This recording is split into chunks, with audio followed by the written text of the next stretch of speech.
Assalamualaikum warahmatullahi wabarakatuh.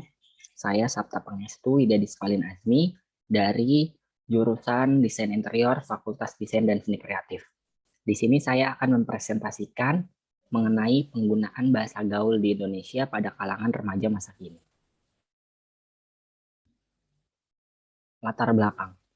Bahasa, menurut Kamus Bahasa Indonesia tahun 2008 halaman 119, adalah suatu sistem lambang bunyi yang arbitrer yang digunakan oleh anggota suatu masyarakat untuk bekerja sama, berinteraksi, dan mengidentifikasikan diri.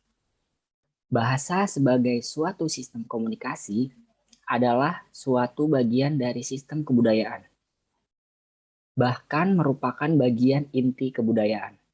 Kebudayaan manusia tidak akan dapat terjadi tanpa bahasa karena bahasalah faktor yang memungkinkan terbentuknya kebudayaan. Jadi, bahasa merupakan cerminan kebudayaan suatu masyarakat.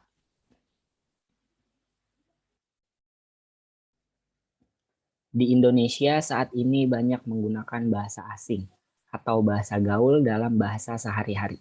Banyaknya penggunaan bahasa gaul dalam bahasa sehari-hari tidaklah menghilangkan penggunaan bahasa Indonesia, melainkan makna dan penggunaan bahasa Indonesia yang baik, sopan, dan santun.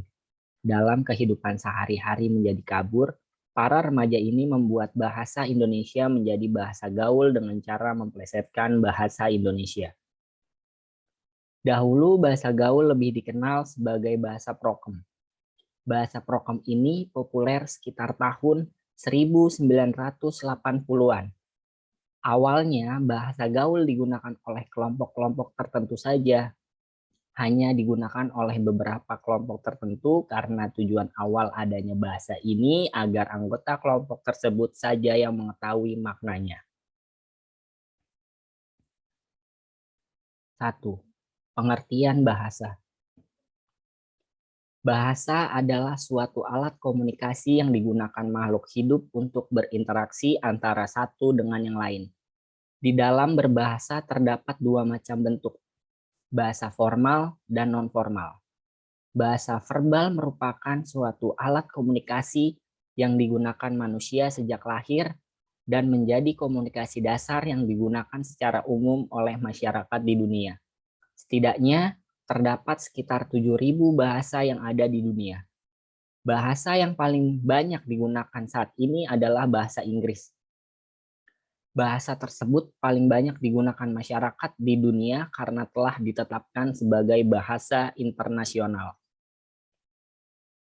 Jadi, bahasa merupakan alat komunikasi yang sangat penting digunakan dalam keseharian manusia, terutama saat berkomunikasi antar manusia, baik itu dalam usaha bisnis, komunikasi dengan orang tua, bahkan dengan penyandang cacat. Sebagai makhluk yang normal, kita juga bisa mempelajari bahasa yang digunakan oleh penyandang cacat. Menurut Goris Kraft, bahasa adalah alat komunikasi antara anggota masyarakat berupa simbol bunyi yang dihasilkan oleh alat ucap manusia. Simbol bunyi atau lambang komunikasi diciptakan manusia untuk mengatasi persoalan hidup mereka. Lambang tersebut terus berkembang sesuai dengan perkembangan intelektual dan cipta karya manusia. Makna setiap lambang tergantung pada konvensi atau kesepakatan masyarakat pengguna bahasa tersebut. Maka sering terdapat perbedaan makna lambang di antara masyarakat yang berbeda. 2. Bahasa gaul. Bahasa gaul adalah gaya bahasa yang merupakan perkembangan atau modifikasi dari berbagai macam bahasa, termasuk bahasa Indonesia, sehingga bahasa gaul tidak memiliki sebuah struktur gaya bahasa yang pasti. Sebagian besar kata-kata dalam bahasa gaul remaja merupakan terjemahan, singkatan, maupun plesetan. Namun, terkadang diciptakan pula kata-kata aneh yang sulit dilacak asal mulanya. Kalimat-kalimat yang digunakan umumnya kalimat tunggal. Bentuk-bentuk elip juga banyak digunakan untuk membuat susunan kalimat menjadi lebih pendek sehingga seringkali dijumpai kalimat-kalimat yang tidak lengkap. 3. Struktur bahasa gaul.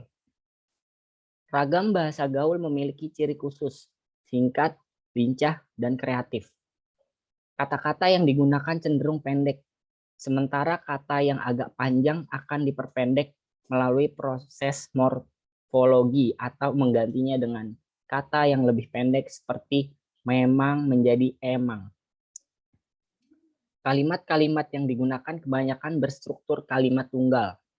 Bentuk-bentuk elip juga banyak digunakan untuk membuat susunan kalimat menjadi lebih pendek sehingga seringkali dijumpai kalimat yang tidak lengkap.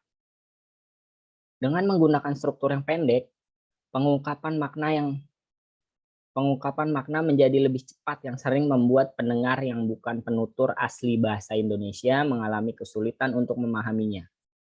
Penggunaan awalan kata emang itu bentuknya dari kata memang yang disisipi bunyi Di sini jelas terjadi pemendekan kata berupa menghilangkan huruf depan M, sehingga menjadi perbedaan saat menghafalkan kata tersebut dan merancu dari kata aslinya.